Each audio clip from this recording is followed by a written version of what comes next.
एक दफ़ा जब अपना मकसद आप डिफाइन कर लें फिर दिमाग से सोचें। सोल्यूशन माइंडसेट तब आएगा जब आप उसको समझोगे, उस सिचुएशन को समझोगे। याद रखिएगा ये सर्कल ऑफ कंसर्न तो है, लेकिन तुम सारी उम्र भी, आप यकीन करें कि अगर आप अपनी प्रोएक्टिव प्लानिंग करना शुरू, don't focus on the problem, focus on the causes on to that. ये पॉसिबल नहीं है कि आप रेत के अंदर पौधे लगा सकें। वाई? बिकॉज आप यूं ही पानी, आई एम श्योर आप अभी भी सीक्वेंस को ज़हन में रखा होगा।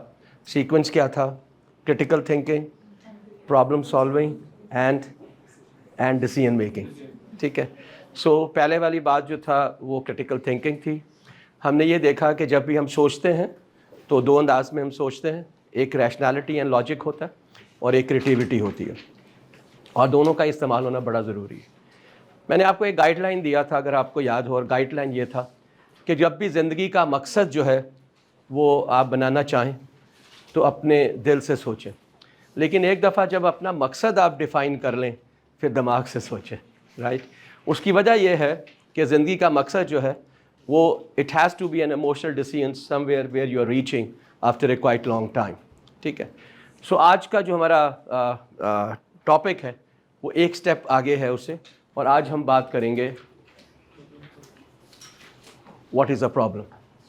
What is a problem? वो कहते हैं तन की मसला है ना, तन की प्रॉब्लम है ये। ठीक है, सो आपके दिमाग में क्या आता है? What's a problem? हाँ, हर्डल। वाह वाह वाह, किसने कहा? वेरी नाइस बेटा, वेरी एक्सेलेंट जी। What's a problem? मुश्किल। वेरी नाइस, ज़बरदस्त। और व्हाट एल्स? हाँ, गैप। ओके, गैप जो आप एक्सपेक्ट करते हैं और जो एक्चुअल हो रहा है, उन दोनों में जो गैप होगा वो प्रॉब्लम होगा। बिल्कुल ठीक है। वो क्या शेर है? मुश्किलें इतनी पड़ी मुझ पे कि आसान हो गई। तो हमें रोज़ कोई ना कोई मुश्किल, कोई ना कोई प्रॉब्लम मिलती है। कोई एक आध प्रॉब्लम अपने दिमाग में लेकर आए, कोई भी एक। क्या है आपके दिमाग में? डर गया बेचारा। आने जाने में ट्रैफिक का जो चैलेंज है वो आपका प्रॉब्लम है। बिल्कुल ठीक कहा आपने। राइट, याद रखिएगा ये जो आने जाने में जो आपको मुश्किल पेश आती है वो प्रॉब्लम है। मैं आपसे पूछ रहा हूँ। हाँ हाँ, नहीं मैं मानता हूँ आपसे, मैं आपको तो डिनाई नहीं कर रहा, आपको मैं एक्सेप्ट कर रहा हूँ कि आपको एक प्रॉब्लम है, मुश्किल है, वो है घर से आना जाना, और उसकी सबसे बड़ा रीज़न ये है कि आप कई दफ़ा लेट हो जाते हो। ऐसे ही है ना? एग्रीड। बट मेरा सवाल आपसे ये पूछ रहा हूँ मैं कि क्या ये प्रॉब्लम है?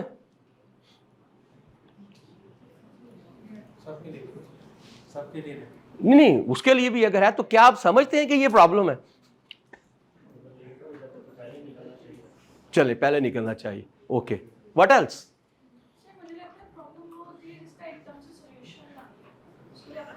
सोचना पड़े, ये प्रॉब्लम नहीं है। कभी कभी होती है, कभी कभी है। What else? मैं आपको जो ना वो जो कंसेप्ट देना चाह रहा हूँ बड़ा इंपॉर्टेंट है। नहीं, मैं एग्री करता हूँ। मैंने आपसे सवाल सिर्फ ये किया है कि उन्होंने अपनी एक मुश्किल बयान की है, डिफ़िकल्टी बयान की है, और वो ये है कि जो लॉजिस्टिक्स है, आना जाना उनकी यूनिवर्सिटी से to back to home and home to university, that's a problem she is having. मेरा सवाल सिंपल ये है कि क्या आप समझते हैं कि ये प्रॉब्लम है? किसी ने कहा था कि ये मुश्किल है, किसी ने कहा था कि ये वो गैप है जो एक्सपेक्टेड वर्सेस एक्चुअल है। तो मेरा सवाल आपसे ये कि क्या ये प्रॉब्लम है?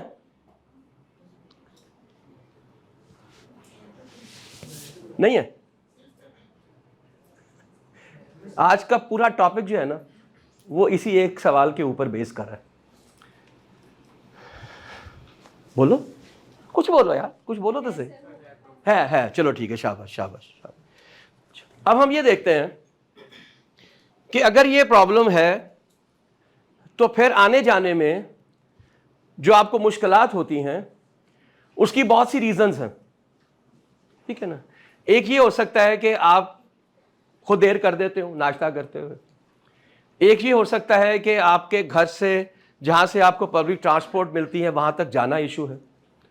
एक ये हो सकता है कि आपके घर से आपकी यूनिवर्सिटी तक जो ट्रांसपोर्ट जाती है वो कम है, या बहुत ड्यूरेशन के बाद आती है, एवरी 30 मिनट्स आती है, आपने एक मिस कर दी, then you have to wait for 30 minutes. Am I right? एक पॉसिबिलिटी ये हो सकती है कि जिस ट्रांसपोर्ट पे आप जाते हो वो तेज ना चलती हो, that can also be possibility. तो इसका मतलब क्या हुआ? इसका मतलब ये हुआ कि यूनिवर्सिटी और घर से आना जाना जो है वो प्रॉब्लम नहीं है, वो अलामत है। Am I right? जैसे आपको बुखार होता है, क्या बुखार बीमारी है? वो अलामत है। बीमारी तो can be respiratory, can be viral, can be gastro, can be UTI, it can be anything. इसका मतलब यह है कि बहुत दफ़ा जिस वक्त हम किसी को सिचुएशन को प्रॉब्लम समझ रहे होते हैं वो प्रॉब्लम नहीं होती, प्रॉब्लम उसके पीछे होती है। चूंकि हम उस अलामत को, उस वजह को, उस काज को हम प्रॉब्लम समझ लेते हैं, इसलिए हम उसे हल नहीं कर पाते। इसलिए कि उसके बैक पे जो कि बहुत सी रीजंस हैं, आप उसको एक्सप्लोर नहीं कर पाते। इसका मतलब यह हुआ कि सबसे पहले आपके लिए ज़रूरी है यह समझना कि जो कंडीशन, जो सिचुएशन मेरे साथ इस वक्त हो रही है वो प्रॉब्लम है कि वो इलामत है, कोई काज है, कोई रीज़न है। ठीक है ना? छोटी सी एग्जांपल आपको एक और देता हूं सिर्फ समझाने के लिए। किसी भी कंपनी की, किसी भी प्रोडक्ट की अगर सेल कम हो जाती है, ये प्रॉब्लम है। किसने कहा नो? शाबाश बच्चे, क्या है? शाबाश, अलामत है, कोई रीजन है, कोई काज होगा इसका। अब हमारा काम यह है कि अगर मैं सिर्फ उसको देखता रहूंगा तो उसके पीछे जो बहुत सारी आपकी रीजंस हैं या काजेस हैं उसको मैं भूल जाऊंगा।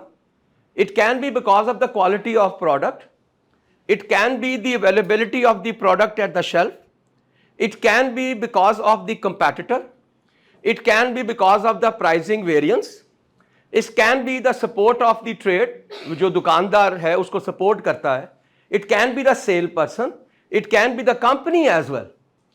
सो पहला बात जो समझने वाली है वो ये है कि आपको प्रॉब्लम को अलामत से या उसकी जो वो है काज है उससे ज्यादा करना पड़ेगा। अगर आप ये नहीं करोगे आप प्रॉब्लम को रिजॉल्व नहीं कर पाओगे। सो आज हम इसके ऊपर बात करके देखते हैं। नाउ जब भी हम प्रॉब्लम को रिजॉल्व करते हैं आपके पास दो ऑप्शंस होते हैं, या तो आप उसके ऊपर प्रॉब्लम माइंडसेट या सॉल्यूशन माइंडसेट, दोनों में से किसी एक को अप्लाई करते हैं। राइट? वो क्यों करते हैं? मसलन इन्होंने जो एग्जाम्पल दिया, यार कुछ भी हो जाए मैं पहुंच ही नहीं सकती, सो यू एक्सेप्ट इट, ये मुमकिन ही नहीं है, सो यू एक्सेप्ट इट। इसका क्या मतलब है कि how you are thinking from a problem mindset, you are not thinking from a solution mindset. Solution mindset तब आएगा जब आप उसको समझोगे, उस सिचुएशन को समझोगे, उसके पीछे जो रीजन है, उसके पीछे जो कॉजेज हैं। जब तक आप उसको नहीं समझोगे तब तक आप प्रॉब्लम को आइडेंटिफाई नहीं कर पाओगे। ये मैं इसलिए भी बड़ा इंपॉर्टेंट है आपके लिए ज़हन में रखना। ये मैंने दो बातें की हैं, वैसे इसके ऊपर आपको मेरे और भी कुछ एक दो वीडियोस मिल जाएंगे। Circle of concern and circle of influence. वो लोग जो प्रॉब्लम माइंडसेट के होते हैं ना, वो हमेशा इस दायरे में रहते हैं, और जो सॉल्यूशन माइंडसेट के होते हैं वो इस दायरे में रहते हैं। मैं अभी आपको एक्सप्लेन करता हूं दोनों में फ़र्क क्या है। ये मैंने अडेप्ट किया हुआ है 7 हैबिट से, और इसके ऊपर यूट्यूब पे अगर और एक्सप्लेनेशन लेना चाहेंगे तो वीडियोस अवेलेबल है, आपको मिल जाएंगी। आपने सिंपल ये लिखना होगा circle of concern and circle of influence, तो आपको मिल जाएगा। आजकल का हॉटेस्ट टॉपिक पे बात कर लेते हैं। बिजली की प्राइस,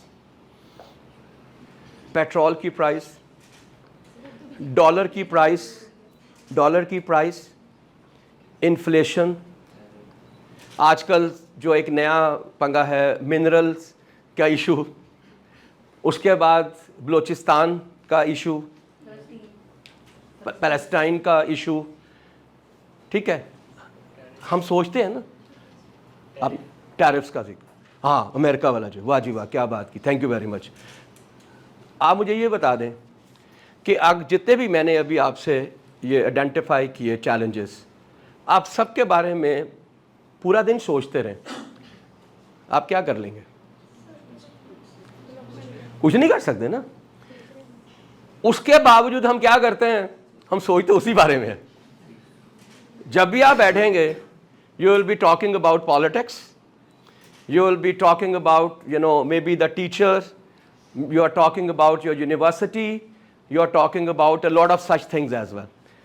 याद रखिएगा ये सर्कल ऑफ कंसर्न तो है, लेकिन तुम सारी उम्र भी सोचते रहोगे, तुम इसको बदल नहीं सकोगे।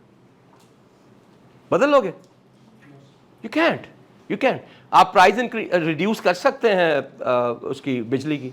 नहीं कर सकते। आप डॉलर की प्राइस, जी हो गई या वो खुद ही होगी। आप पेट्रोल की प्राइस कम कर सकते हैं? नहीं। आप टैरिफ चेंज कर सकते हैं? नहीं कर सकते। इसके बावजूद हमारा 80% से ज़्यादा टाइम जो है वो इसको सोचने पे लगता है। Am I right? राइट। हाँ, जिस पे आपको कोई इख्तियार नहीं है। Then there is a circle of influence. Circle of influence क्या होता है?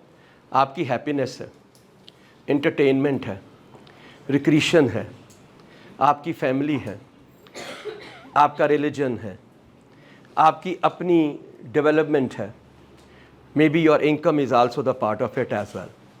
ठीक है, अगर आप सोचें अपनी सेहत के बारे में, अपनी तालीम के बारे में, अपनी डेवलपमेंट के बारे में, अपनी हैप्पीनेस के बारे में, अपनी रिक्रिएशन के बारे में, अपनी फैमिली के बारे में, अपने रिलीजन के बारे में, आप चेंज कर सकते हैं?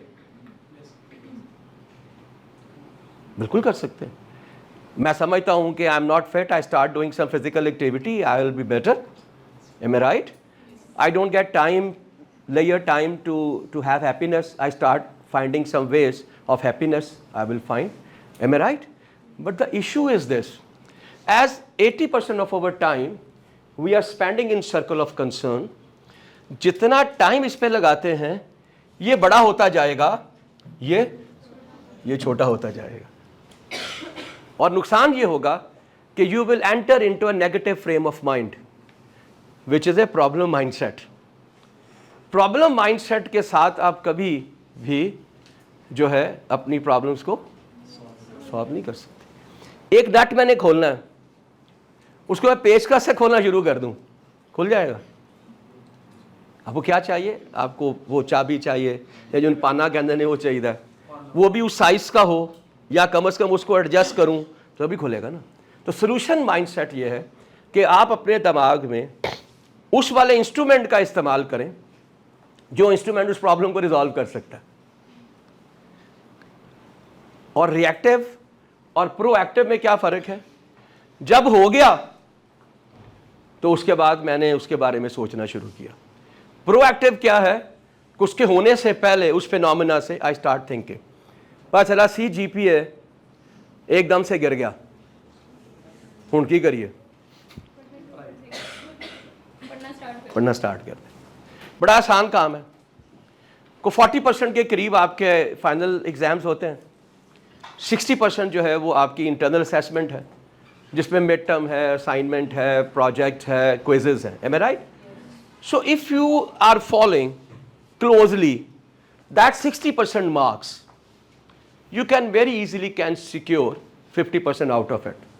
60 में से 50 तो आ ही जाएंगे अगर आप फोकस कर रहे हैं और आप डिसाइड कर रहे हैं कि पहले दिन से मैं इस पे कंसंट्रेट करूंगा till two the end of my semester. बाकी रह गए 40%। अब 40% में आपने मार्क्स लेने हैं, ठीक है? कैसे ले सकते हैं? कैसे ले सकते हैं? पढ़ के ले सकते हैं, ठीक है? और क्या तरीका हो सकता है? कैसे स्ट्रेटजी बनाओगे? शाबाश, किसने कहा? आपने कहा कि मैं स्ट्रेटजी बनाएगा यार, बहुत अच्छी बात, कमाल हो गई।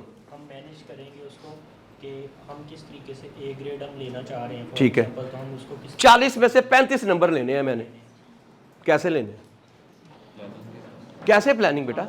हम अपना डेली गोल बनाएंगे कि हमने ये वाला टारगेट अपना अचीव ठीक है, आपने अपने हिसाब से बड़ी बेहतरीन तैयारी कर ली, आपने पूरी की पूरी किताब पढ़ ली, टीचर ने जो आपको पेपर का पैटर्न दिया वो पैटर्न ही मुख्तलिफ था। ऐसे ही होता है ना, सारे हंस रहे हैं, मैं समझ गया, मैं भी टीचर हूं, आई नो इट। फिर कैसे करेंगे? मैं आपकी बात, आपने कमाल बात कर दी, दोनों बातें बड़ी खूबसूरत की हैं आपने। स्ट्रैटेजीज यस बनानी है, किस पे बनाओगे यार? हमें अपने गोल का स्पेसिफिकली पता होना चाहिए सबसे पहले, देखा आपने? हमने पहुंचना कहाँ पे। हाँ, हो गया जी। मैंने कहा कि मुझे 60 में से 50 नंबर लेने हैं, जो आसान है, चूंकि मैं सारे क्विजेस दूंगा, सारी असाइनमेंट दूंगा, बेहतरीन किस्म का अपना प्रोजेक्ट बनाऊंगा। आई विल ट्राई 25 नंबर का या 20 नंबर का मेरा मिड टर्म है, वो कोशिश करूंगा, बना लूंगा, कर लूंगा, वो ले लूंगा। बट 40 जो जोड़े 35 नंबर लेने नो किवें लेने? मैं आपको तंग कर रहा हूं, मैं आपके दिमाग को ना हिला रहा हूं। I am just trying to shake you. Why? Because आपका थिंकिंग प्रोसेस बदलना चाहिए। कैसे करोगे? टीचर बोल रहा है उसको नोट करो। चलो ठीक है, शाबाश, टीचर बोल रहा है, नॉक कर ली। और क्या करोगे? सर हम टॉपिक को अंडरस्टैंड करेंगे, पैटर्न जो भी आएगा हम उसको कर सकते हैं। चलो शाबाश, बहुत अच्छी बात है।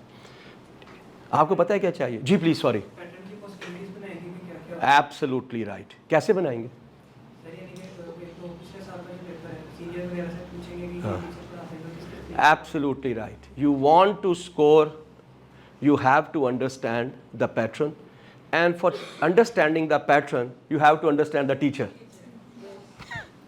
अब आपको समझ आ रही है? If you are thinking from this perspective and you are trying to solve your problems in this scientific way, then it is much easier for you to achieve it. बात समझ आई है कि नहीं आई है? तो आप क्या करोगे? हम पॉसिबिलिटीज निकालेंगे कि टीचर किस तरीके से सोच। किस दिन? पहले दिन, पहला आपने लेक्चर लिया, आपने भी समझे, इतनी देर हो गई अब आपको कि यार एक ही चांदा। हाँ हाँ, व्हाई नॉट? ये उन लोगों को अप्रिशिएट करता है जो फ्रंट पे बैठते हैं, ये उनको अप्रिशिएट करता है जो क्लास में सवाल पूछते हैं, ये उनको अप्रिशिएट करता है जो बहुत सी जो पहले पढ़ के आते हैं और बीच में मैं उसको बताता हूँ कि तुम मुझसे ये पूछ रहे हो, ये ठीक है ना? उससे क्या होगा? You will be in the good books of your teacher. याद रखिएगा, कोई भी एग्जामिनर पूरा पेपर नहीं पढ़ता, ठीक है? जिस वक्त पेपर चेक कर रहा होता है ना, उस वक्त तुम्हारा जो है ना नाम ज़हन में होता है या उसकी इमेज ज़हन में होता है। अच्छा ये है, ऐसे ऐसे करेगा, है सो कब होगा? जो उस सेमेस्टर के आखिर में 4 माह के बाद होना है, वो आप पहले दिन सोच रहे हैं। आप यकीन करें कि अगर आप अपनी प्रोएक्टिव प्लानिंग करना शुरू कर दें ना, ये हो ही नहीं सकता कि आप अच्छा सी जीपीए या जीपीए ना ले सके, पॉसिबल ही नहीं।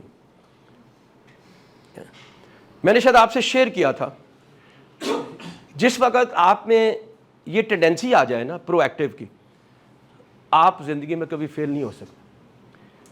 My youngest son, so he went into a BBA, so what he said, you know what he did, तो पहले में उसके बड़े अच्छे, ही स्कोर्ड अराउंड, दूसरे साल में अराउंड 3.89।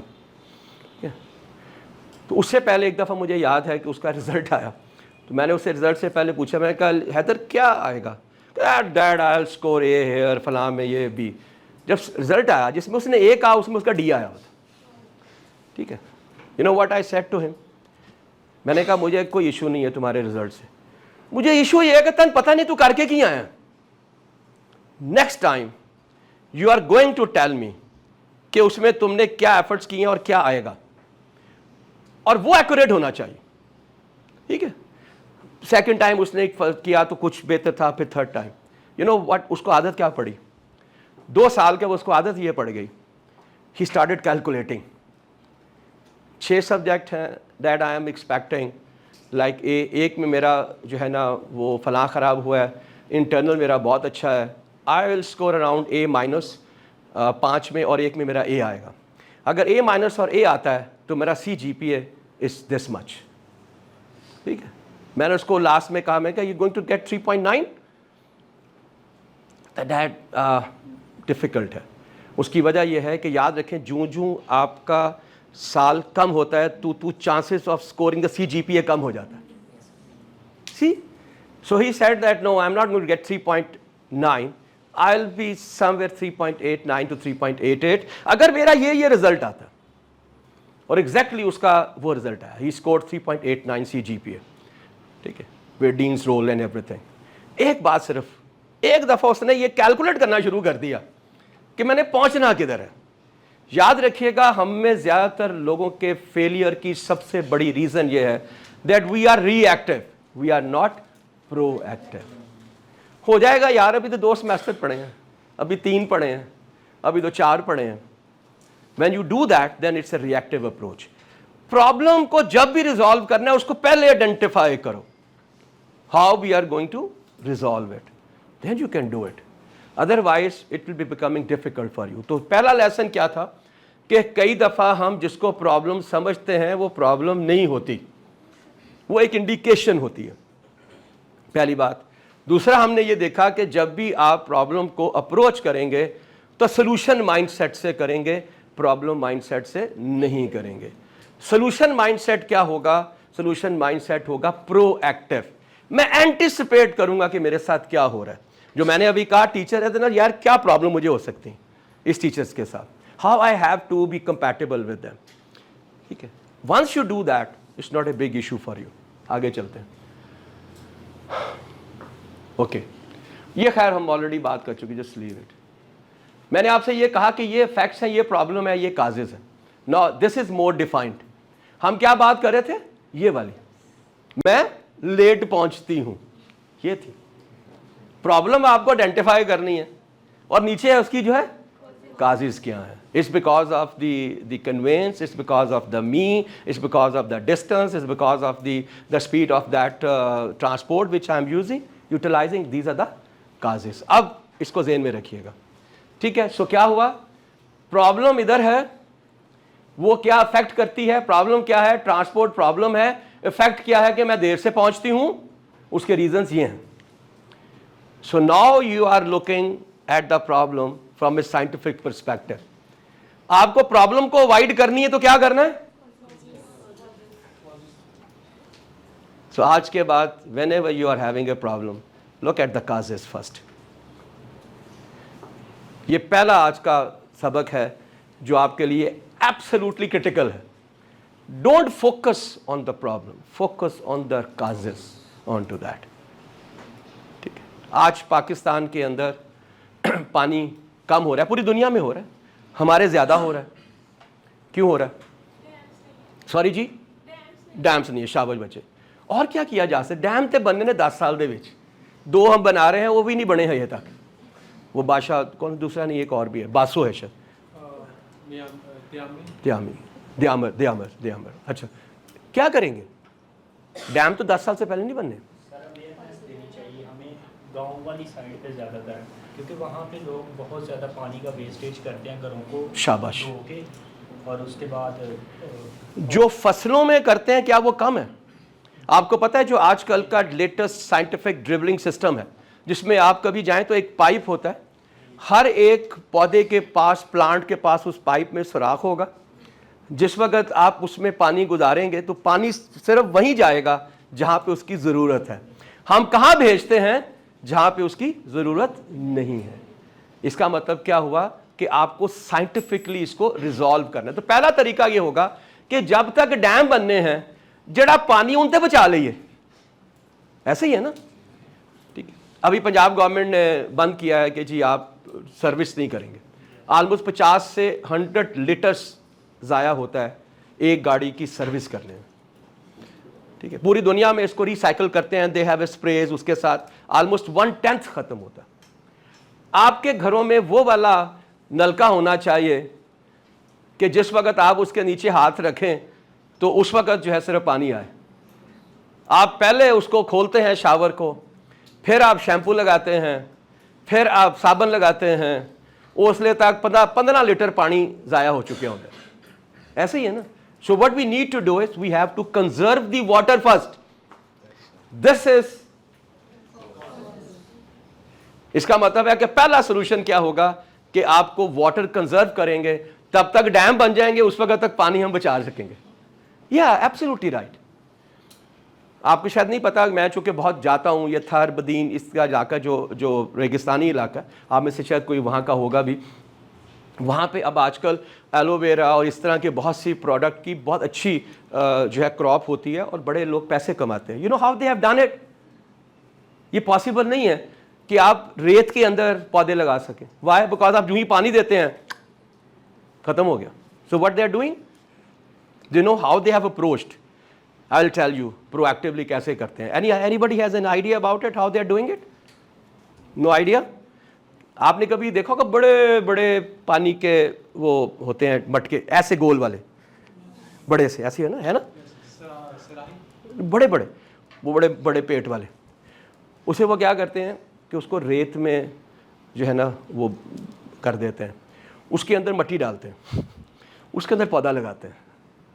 तो जब उसको आप पानी देंगे ना तो वो पानी रेत में नहीं गिरेगा, नहीं जाएगा, उसके अंदर रहेगा। This is how they have done it.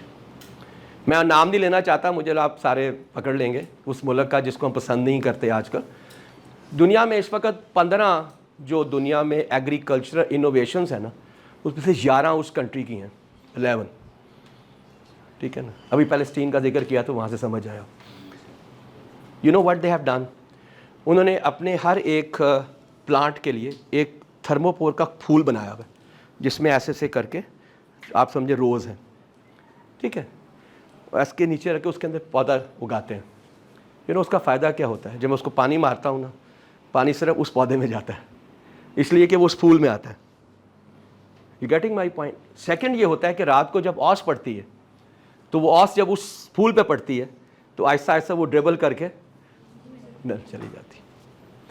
How they have done it, they started thinking about it, because the whole of the Palestine और ये पूरा area it's almost the desert, जहाँ हर जगह पे है, तो वहाँ पे कैसे कर सकते हैं। This is how they have done it. So what they have done, they have identified the causes. सबक बड़ा आसान है, मैंने सिखाना कुछ नहीं, मैंने तुम्हें सिर्फ दिमाग में डालना है। प्रॉब्लम को जब भी आपने देखना है उसके काजेस को आइडेंटिफाई करना है, ठीक है। आगे चले, चलो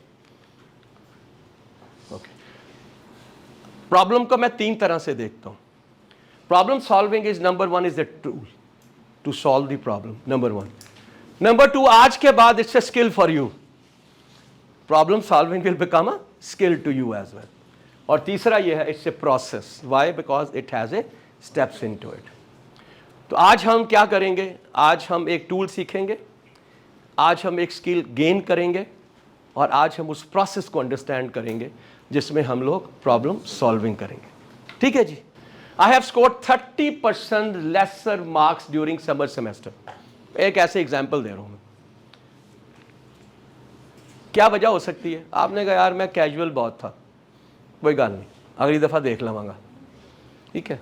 क्या रीज़न हो सकती है आपके दिमाग में आई? छुट्टियां में बढ़िया आ गई हैं। क्या हो सकता है? टीचर ठीक नहीं था, ठीक है, घर में शादी थी बहन भाई की, मसरूफ़ रहा, दोस्तों ने जो है ना टाइम बड़ा ज़ाया कर दिया, ये सब्जेक्ट ही डिफ़िकल्ट था। So what you have done, you have identified the causes. याद रखिएगा ये काजेस रिएक्टिव काजेस हैं। Why? Because they are general, everybody can tell you, but specifically for you there might be a different काज।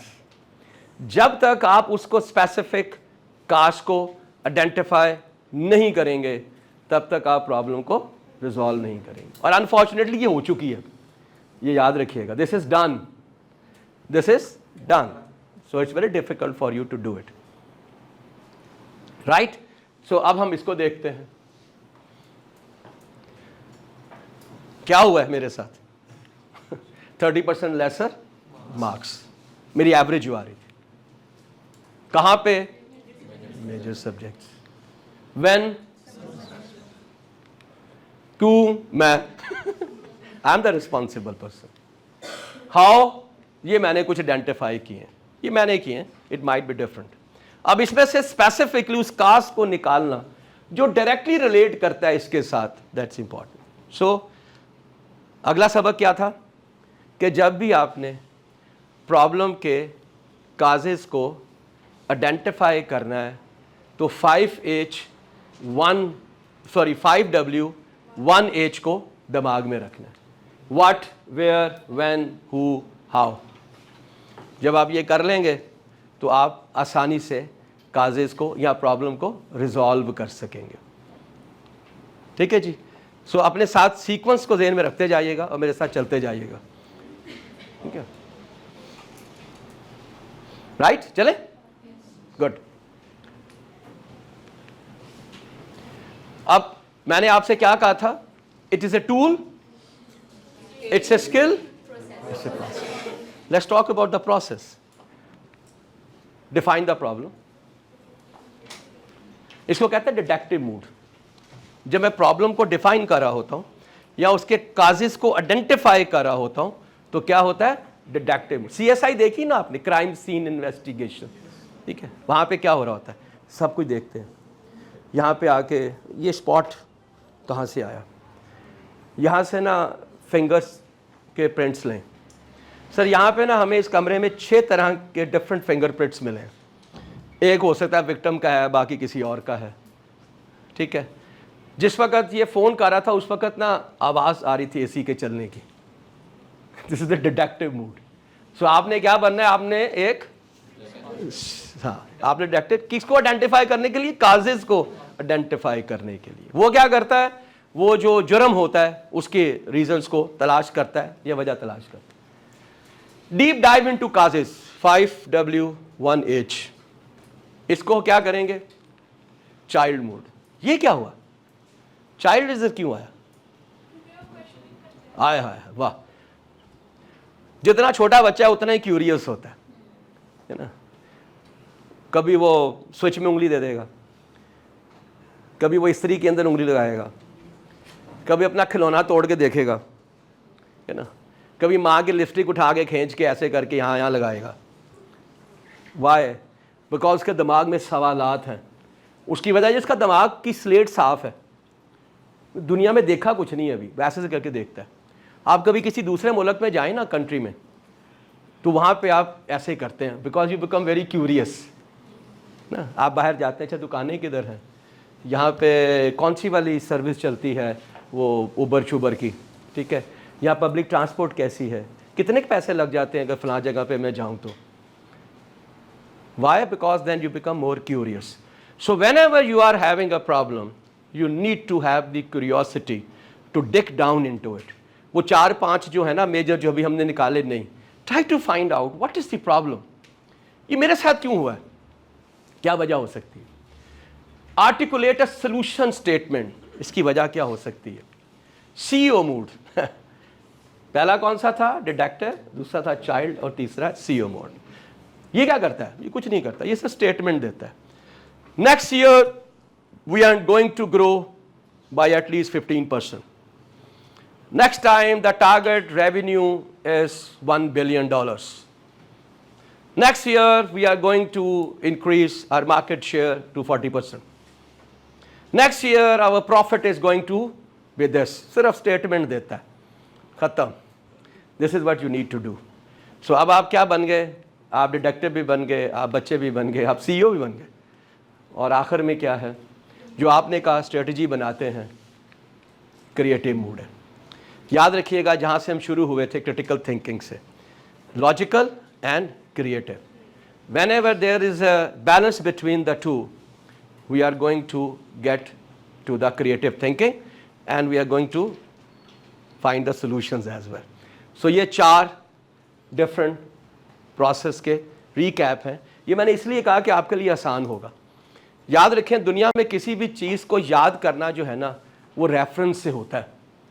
वो इतना तेज दौड़ता है जितना घोड़ा, ठीक है, हाथी की तरह मोटा होता जा रहा है, लूमड़ी की तरह चालाक है, भेड़िए की तरह से खूंखार है। ऐसे ही होता है ना। So you what you get references, ठीक है ना।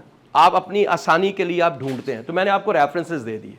Whenever you are trying to solve a problem, you always going to wear the different type of the personality.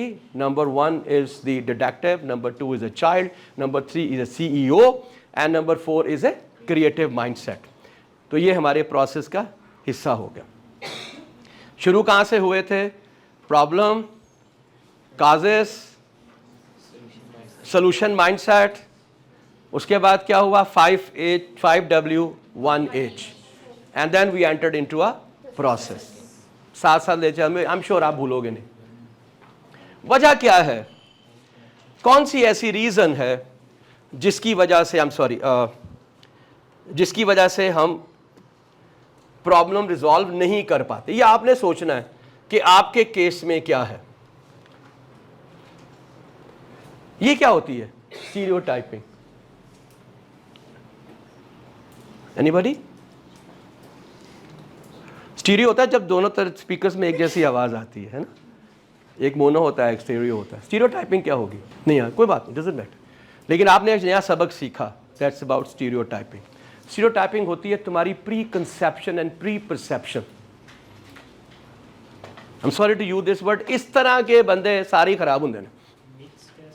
या मिथ तो माशरे में होता है, टेबूज एंड मिथ जो है वो माशरे में होता है। ये हमारा अपना प्री कंसेप्शन है, ये ह्यूमन एलिमेंट है। जब आप इंटरव्यू देने जाते हैं ना, तो कई दफ़ा आपको बगैर रीज़न के जब वो रिजेक्ट करता है, उसकी वजह यही होती है, यार ऐसे तो कपड़े पहनने नहीं आते। अच्छा आप कहाँ से पढ़े हुए हैं? सेंट्रल मॉडल से। इसको क्या आता होगा? आई am just giving one example, right? Sorry, आप किसी हद तक इसको कह सकते हैं कि ये प्रेजुडिस भी है, लेकिन प्राइमरीली इसका मतलब यह है कि मेरे अंदर एक परसेप्शन। अच्छा परसेप्शन क्या होती है? शाबाश बेटा, मैंने कहा था परसेप्शन क्या होती है? थॉट्स, शाबाश। What else? Image create, absolutely right. ये वो वाली ऐनक है जिस ऐनक से आप दुनिया को देखते हैं। अगर वो ब्लैक है तो ब्लैक नजर आएगी, अगर वो ब्राउन है तो ब्राउन नजर आएगी। ये बेसिकली इसको हम कहते हैं the way you look at the things not as they are. आप उसको ऐसे देखना चाहते हैं जैसे आप हैं, इसलिए हम इसको परसेप्शन कहते हैं। तो मैंने बना लिया अपने हिसाब से कि यार जब भी मेरा कोई काम खराब होगा ना, तो मेरे अगो काली बिल्ली लंघ जाएगी, गुजरी होगी, सॉरी, ठीक है। What is that? That's a perception. That's a perception. सबसे आसान तरीका है मुझे उसे कंसीव करने का। Number 2 is isolating. मैंने अभी आपसे क्या कहा? प्रॉब्लम और काज को अलग करना बड़ा जरूरी है। फोकस रह गया सिर्फ प्रॉब्लम पे, काजेस को हमने आइडेंटिफाई नहीं किया, वो सॉल्व ही नहीं होगी। सो ये नैरो थिंकिंग है, ये बहुत नैरो थिंकिंग है, राइट? ओके। हेस्टी डिसीजन, कुछ भी नहीं था, मेरे 30% कम मार्क्स आने की सिर्फ एक वजह थी, मैंने फोकस नहीं किया, बस खत्म। आपने क्या किया? एक सेकंड में प्रॉब्लम को रिजॉल्व कर दिया। This is a narrow spectrum. You will never be able to find out the causes. If you have not been able to find out the causes, you will not be able to resolve the problem as well. So narrow thinking. Failure to consider all consequences. याद है क्या था नीचे? causes, फिर क्या थी? problem, और ऊपर क्या था? effects थे। तो आपने ये नहीं देखा, अगर ये नहीं होगा तो फिर क्या होगा, अगर ये होगा तो फिर क्या होगा। That's very important, that you must learn about the consequences. Failure to utilize all of the senses when observing. This is absolutely important.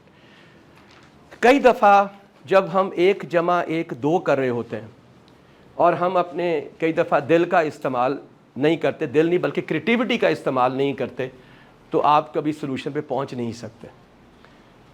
आपको याद होगा, मैंने शायद आपसे शेयर किया कि नहीं किया, there is a term known as analysis paralysis.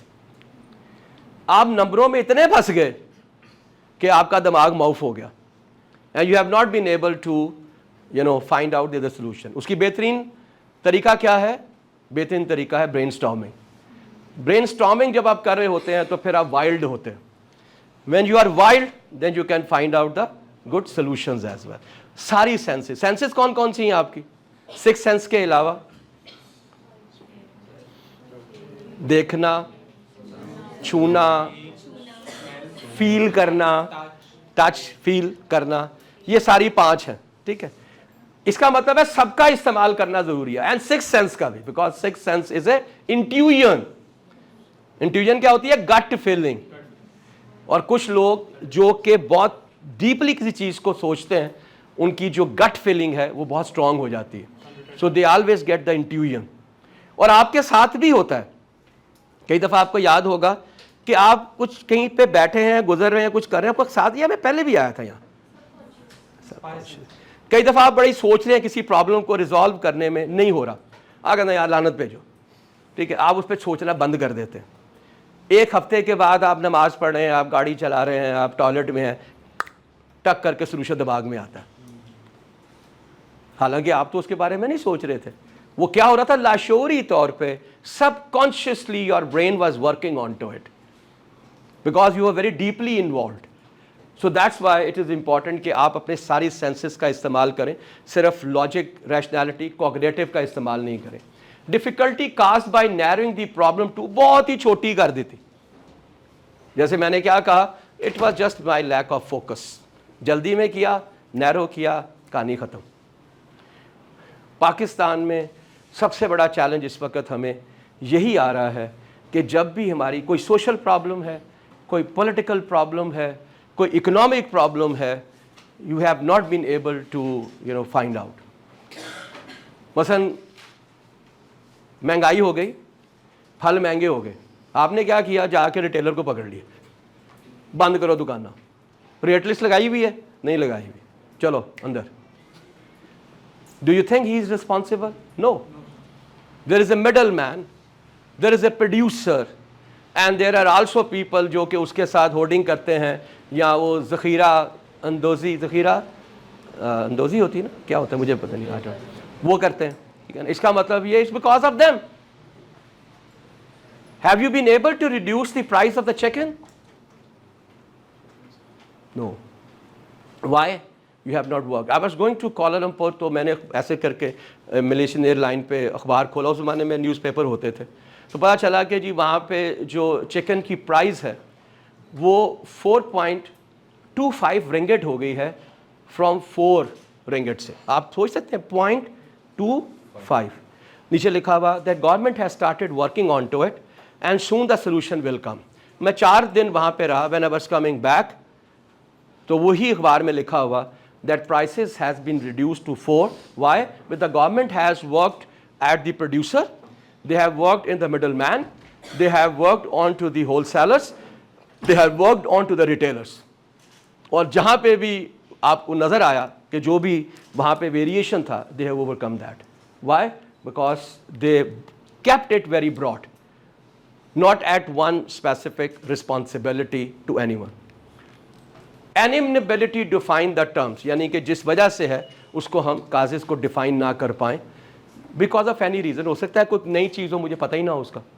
There are so many things जो कि नहीं होती हैं। येस, उसमें आपको वैसे भी इजाज़त है, इसलिए कि something new you have to understand first. Comprehend करेंगे तो कुछ करेंगे।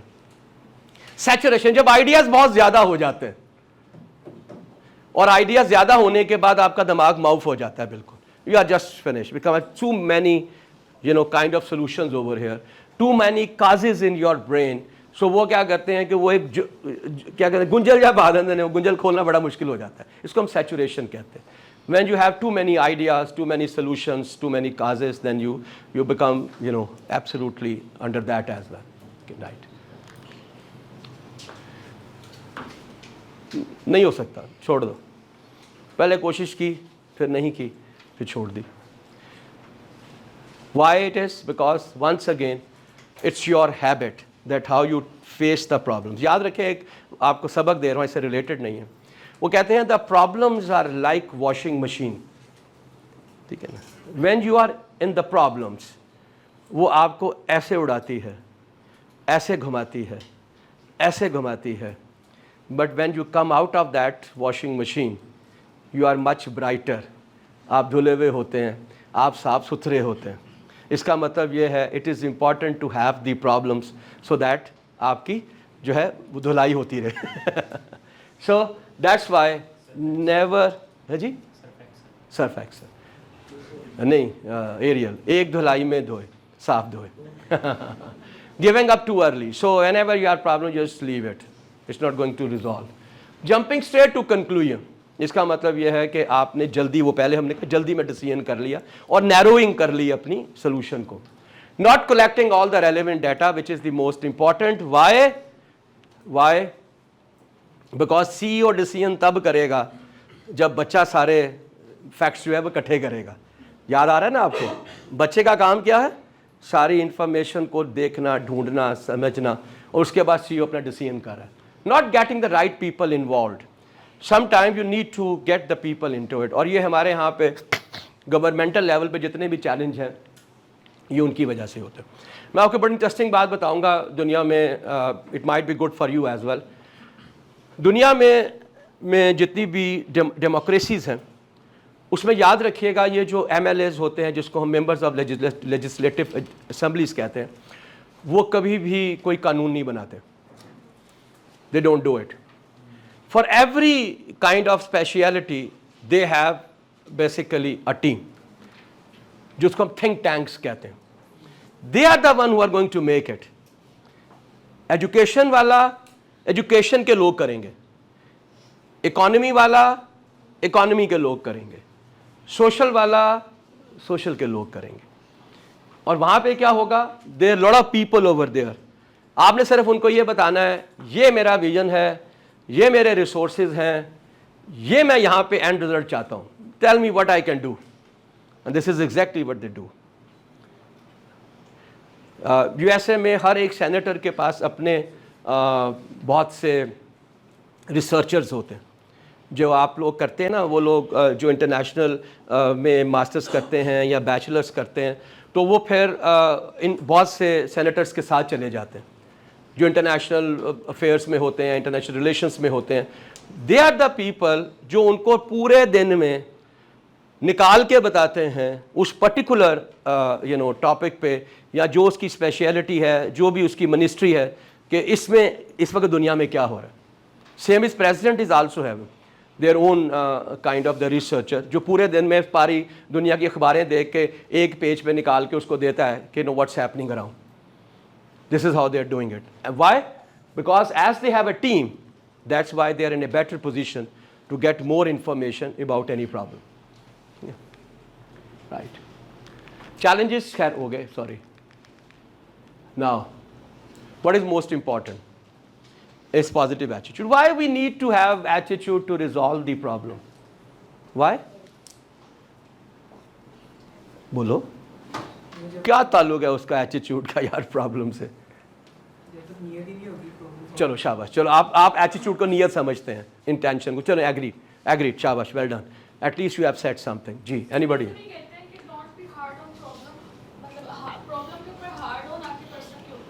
ठीक है, एग्रीड. चलो, वेरी गुड, शाबाश. That's also a very good perspective. What else? Ladies वहाँ से कुछ क्या बात है? हाँ, से समथिंग. ये जो पीछे दो लाइनें बैठी हुई हैं. What do you understand what I am saying? Why you need to have a positive attitude? Relate करें अभी तक जो हमने पढ़ा है.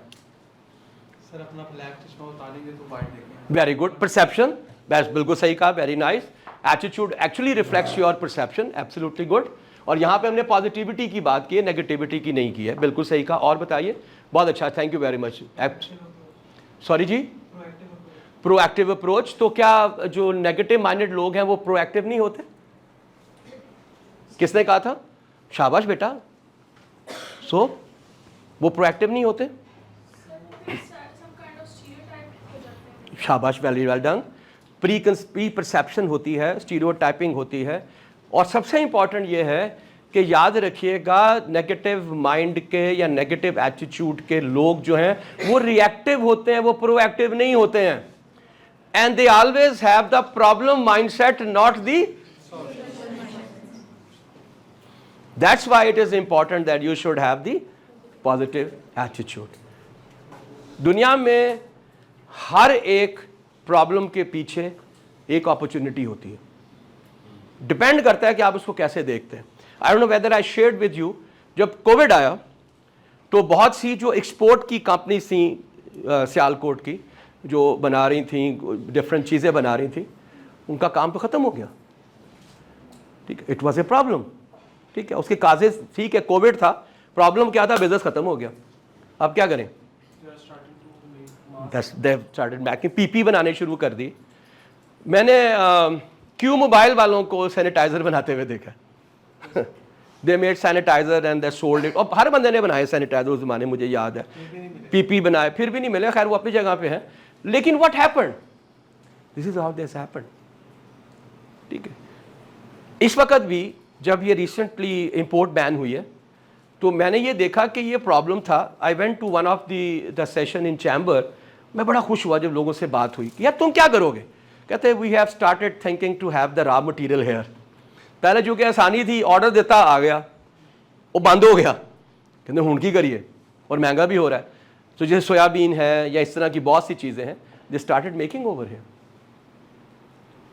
Why they have seen it. ये जो एक, मैं ब्रांड का नाम नहीं लूँगा, देयर इज़ ए ब्रांड जो कि ये सीरियल्स बनाता है, तो इम्पोर्टेड सीरियल में सबसे ज़्यादा जो बिकता है पाकिस्तान में वो केलॉग है, माइलो है, ठीक है। अब हुआ ये है कि जब इंपोर्ट बैन लगा और डॉलर हो गया 300 रुपये का, ड्यूटियाँ बढ़ गई, तो वो वाला पैक जो पहले 700-800 रुपये का था, वो अब ऑलमोस्ट 1700 रुपये का हो गया। तो अब वैसे भी चूँकि वैरायटी नहीं मिलती थी, खाली होता था सारा शेल्फ। तो पाकिस्तान की एक कंपनी बनाती है जो सीरियल्स बनाती है, ठीक है, उन्होंने कहा यार कि ये तो बड़ी अपॉर्चुनिटी है, ये जो खाली शेल्फ है, why can't we make it, ठीक है, and they started making it the same kind of the product which were coming from there, and ultimately people started buying it. So whenever there is a problem, there is an opportunity. What is the issue? Why we can't see the opportunity? आने वाला scene, अच्छा ठीक है। वजह यह है, if I write down over here problem, the opportunity is behind this problem, and I'm seeing it from here. Sometimes we need action. That's right. जब तक मैं ऐसे देखा रहूँगा ना, तो मुझे सिर्फ प्रॉब्लम ही नज़र आनी है। Why? Because the opportunity is hiding behind the. So आपने जो कहा कई दफ़ा, तो मैंने क्या किया, मैंने एक स्टेप ऐसे किया तो मुझे ओ नज़र आया, फिर मैंने एक स्टेप और इधर किया, डबल पी नज़र आया, एक स्टेप मैंने और किया तो ओ आर नज़र आया, एक स्टेप और किया तो, इसका मतलब क्या, you have to change the angle to find out the opportunities. I was talking to someone, मैं कनेड में मेरी स्टूडेंट थी, अगर तू की कीता है, कहते sir I have done my MPhil in environmental sciences. मैंने कहा why you have done it, bachelor भी इसमें था, कहती हाँ, कहती हुण मैं की करा, I can't do anything, right. I said तुम्हें किसने कहा था, जो मेरे, उन्होंने कहा था जो भी उनके थे, तो मैं प्रोफेसर की गल कर रहा हूँ, हस्बैंड की गल नहीं कर रहा, वो कहते नहीं अपनी लाइन नहीं छोड़नी। मैंने कहा बिल्कुल अपनी लाइन नहीं छोड़नी, बट आजकल का ज़माना तो HSC का ज़माना है, हेल्थ सेफ्टी इन्वायरमेंट का ज़माना है। जब तुम सिर्फ इन्वायरमेंटल साइंसेस करोगे, you can only go to community, you can only go to, you have a very narrow kind of the options available to you. अगर आप वो कर लेती तो फिर क्या होता, वो बेचारी डिप्रेशन में चली गई, कहती हो मैं की करा, कहती जॉब मुझे मिल रही, मैं क्या करूँ। मैं तो बड़ा आसान है, आप ये देखो कि दुनिया में इन्वायरमेंटल साइंसेस पे PhD कहाँ पे हो रही है, ठीक है, चूँकि ये नीश है तो चांसेस ये हैं कि तुम्हें कहीं ना कहीं से स्कॉलरशिप मिल जाएगा, ठीक है। Try to find out some Chinese universities, scholarship भी मिलेगा, स्टाइपेंड भी मिलेगा। यूरोप में जाओगे, स्कॉलरशिप भी मिलेगा, स्टाइपेंड भी मिलेगा। ये जगह हैं, ये वेबसाइट्स हैं, वहाँ से ILO से ढूंढो, कहीं और से ढूंढो, you will find something. So what happened was that, एक तो वो सैचुरेशन हो चुकी थी, she was not seeing from a different angles, she was only thinking from A environmental sciences perspective, she is not seeing that from where I can get another line। याद रखिएगा, जब तक आप अपनी लाइन नहीं बदलेंगे और वो लाइन आगे से अगर बंद हो रही है, तो फिर आप उस डब्बे की तरह से खड़े रहेंगे। जो अक्सर आप रेलवे स्टेशन पे जाते हैं तो उसके आगे एक वो ब्लॉक लगा होता है और वो वहीं खड़ा होता है। इसलिए इससे पहले कि आप उस ब्लॉक पे जाएं, आपको अपना रास्ता बदलना है, right. You might have made some mistakes, very frankly, for the selection of the subjects which you are doing, but then you have to find out that how have to come out of it as well, वरना वहाँ पे रहने से कुछ नहीं होना. Number 2 is active listening. Why? बड़ी हैरत की बात है ना, प्रॉब्लम में लिसनिंग कहाँ से आ गई? सुनेंगे नहीं. याद रखिएगा, हमने ये भी कहा था कि हम सही तरह के लोगों से मिलते भी नहीं हैं, सुनते भी नहीं हैं, इंटरेक्ट भी नहीं करते हैं. दैट्स वाई कई दफ़ा मेरी एक लिमिटेड सोच है ना, मेरा एक लिमिटेड एक्सपोजर है. हो सकता है बहुत से जो सोल्यूशन मेरे पास आए उससे ज़्यादा भी हों, but as I am not listening any, it mean that I am only confined to what I am thinking. Right. तीसरा, प्रॉब्लम एज एन अपॉर्चुनिटी. ये मैंने आपसे कहा कि हम नहीं लेते, आई एम सॉरी, ऑपोजिट है. This is important that you have to take every problem as an opportunity. I think I shared with you, this depends on to the mindset as well. दंगल में Aamir Khan, YouTube पे उसका video available है. याद रखिएगा, पहले वो को 70 kg का था और एकदम से वो फिर 110 115 kg का होता है. तो जब उसकी पूरी स्टोरी उसने सुनाई, उसने डायरेक्टर ने, तो उसको उसने कहा कि हम ऐसे करते हैं कि पहले हम तुम्हारे जो पतले वाले सीन्स हैं ना सारे वो कर लेते हैं, फिर तुझे खिलाएं पिलाएंगे, मोटा होगा फिर वो कर लेंगे. कहता है नहीं, पहले मोटा होऊंगा, वो सीन करूँगा, फिर पतला होऊंगा. Why? So that I should have some objective to reduce myself as well. You getting my point? So आप सोचिए, एक शख्स जो 6 माह के अंदर 115 kg से 70 kg पे आया हो, उसका कॉन्फिडेंस लेवल क्या होगा? देखिए आपने Dangal, you see have seen it. क्या होगा? जो मैं जो दुनिया चाहूँ कर लांगा. इतनी मोटे से ऐसे आना is altogether different. Why? Because even in that problem we saw an opportunity. What opportunity? That I can prove that I can do anything. That's an opportunity.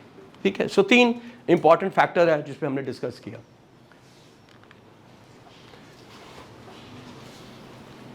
Now, let's talk about that problem which we are carrying ourselves. Although it's not a problem, लेकिन हमारे लिए है. 30% less marks in my semester. जी. तो identify क्या हुआ? क्या identify हुआ? हर एक का लैदा होगा ना. ठीक है. कोई कहेगा जी मैं पढ़े ही नहीं, कोई कहेगा मेरे ये सब्जेक्ट मेरे से फेमिलियर नहीं थे, कोई कहेगा यार टीचर ही बाहर पता नहीं कैसा आ गया मेरे साथ उस पर्टिकुलर सब्जेक्ट के अंदर. इस तरह ही करेंगे ना. फिर आप क्या करेंगे? फिर आप उसको डिफाइन करेंगे. The reason for 30% lesser marks in that particular subject is because of this. ठीक है. राइट. बायसेस क्या होंगे? बायसेस क्या होंगे कि मेरे स्टूडेंट्स, मेरे जो सॉरी वो से क्या कहते हैं, ग्रुप मेंबर्स ने मेरी मदद नहीं की. ठीक है ना. अगर हम प्रेजेंटेशन अच्छी दे देते तो मेरे अच्छे नंबर आ जाते. वो क्विज में मुझे हेल्प कर देते तो बहुत अच्छा होता. टीचर जो है मुझे पहले से पसंद नहीं करता था, इसलिए ये हो नहीं पाया. मेरे घर वालों ने मुझे एक्स्ट्रा काम दे दिए शादी के टाइम पे, जो मुझे जिसकी वजह से मैं बिल्कुल ही टाइम नहीं निकाल पाया. And then so many other as well. Look for ways to think differently. This is absolutely very important. ये तो मैंने निकाल ली है. इसके अलावा क्या हो सकता है? कैसे डिफरेंटली देख सकते हैं आप? Any process? एनी प्रोसेस मैंने जिक्र किया हुआ, बताएं कौन सा? What is a creative process? Brainstorming. Brainstorming. Just think about it and give it yourself the time. Sit in a relaxing environment. Have a white sheet in front of you and maybe in front of you lying, and you keep on writing. You keep on writing. You might come up with more than 30-40 different. मैं बहुत से बेवकूफ़ाना भी होंगे. ठीक है ना. ज़्यादा time गुजारा मैंने कैंटीन में, you know, something like that as well. Lot of other things as well. But do that. फिर ही आप उसको क्रिएटिव पर्सपेक्टिव को उसमें डाल सकेंगे. अदरवाइज आप क्रिएटिव पर्सपेक्टिव उसमें ले नहीं पाएंगे. Be open to a diverse range of ideas. Different होने चाहिए. Give people a credit for their solution. मसलन मैं आपको बड़ा इंटरेस्टिंग बात बताता हूँ, ये जो डाइवर्स आइडियाज़ हैं दुनिया में, द फर्स्ट हैप्पीनेस मिनिस्ट्री जो है वो यूएई ने बनाई थी। It is known as ministry of happiness, ठीक है। The first university to create the department of happiness is UMT. पता है आपको? बहुत सी कंपनीज अब आके ऑर्गेनाइजेशन में they are having an happiness department. उसको जो लीड करता है उसे कहते हैं चीफ हैप्पीनेस ऑफिसर। टाइम हो गया है नहीं? जल्दी कितने बजे तक है ये? 2 o'clock है ना? अच्छा मैं डर गया, मैं क्या पता नहीं 2 मिनट रह गए हैं। मेरा हो गया, हो गया, परेशान ना हो। अच्छा जी, सो आई जस्ट वेंट देयर। मैं वहाँ यूएमटी गया किसी सेशन के लिए, ट्रेनिंग के। वहाँ एक बोर्ड पे लिखा हुआ department of happiness. I was very surprised. So I went there, I met the lady and I discussed with her what you are doing, क्या करती हो, क्या नहीं करती है। They have a psychologist, they have a psychiatrist, they have a doctor over there, and they are conducting a different type of meditation programs over there for the students. I was very surprised, seriously. ठीक है, okay, fine. And that's a different diverse idea. किसी भी university में नहीं है, they are the first to do it, right? So this is how they are doing it. Give people credit for their solution. And finally use a system that values everyone's opinion. जब आप group में हमेशा से कर रहे होते हैं तो everybody should have the equal opportunity of throwing the ideas and getting it accepted. तो फिर ही आप किसी उस पे पहुंच पाएंगे। North, east, west and south. पहले क्या हुआ था? ये क्या है? ईस्ट, सॉरी, ये क्या है? Starting point east. ये इसने एक एक करके किया हुआ। 1 मील, 2 मील, 3 मील, 1 मील, 2 मील, और यहां फिनिश हो गया। So how 1 mile? हाउ? ये 2 मील का था, 1 मील का पॉइंट था। इसका मतलब क्या हुआ? 1 माइल। कभी सोचा आपने कि प्रॉब्लम को इतना साइंटिफिकली कैसे किया जा सकता है? Have you ever thought about it that problem can be solved through this graph, equation, pattern, reasoning, table, formulas, list? So आज का सबक प्रॉब्लम सॉल्विंग का ये है। These are the tools available to you through which you can solve your problem. Now think about it that you are having some problem, how you going to resolve it. कोई भी आपके दिमाग में है, आप सोचो उसे हम कैसे कर सकते हैं, है ना। Next time when will come we will see that ये जो हमने 5 सेंसेस की बात की है अपनी, इसका हम इस्तेमाल कैसे करेंगे। याद रखिएगा, the next session is going to be a very interactive session. We are going to do at least 2 activities, right? So every activity will be the group based, right? And we will apply whatever we have learned today, because the best way to क्या कहते हैं to retain is by doing. जब आप मुझे सुनते हैं तो आप 7 से 15% सिर्फ रिटेन कर सकते हैं. जब आप देखते और सुनते हैं तो शायद 25 से 30% हो जाता है. जब आप खुद करते हैं इट्स 70%. आपने देखा ना स्कूल में अर्थ डे, ग्रीन डे, फलां डे और ये डे क्यों मनाते हैं? जो बच्चा एक दफ़ा जो बन गया वो सारी उम्र नहीं भूलेगा. किताब में जितना मर्जी पढ़ ले. और आखिर में सबसे ज़्यादा जो रिटेंशन होती है वो टीचिंग से होती है, विच इज़ 90%.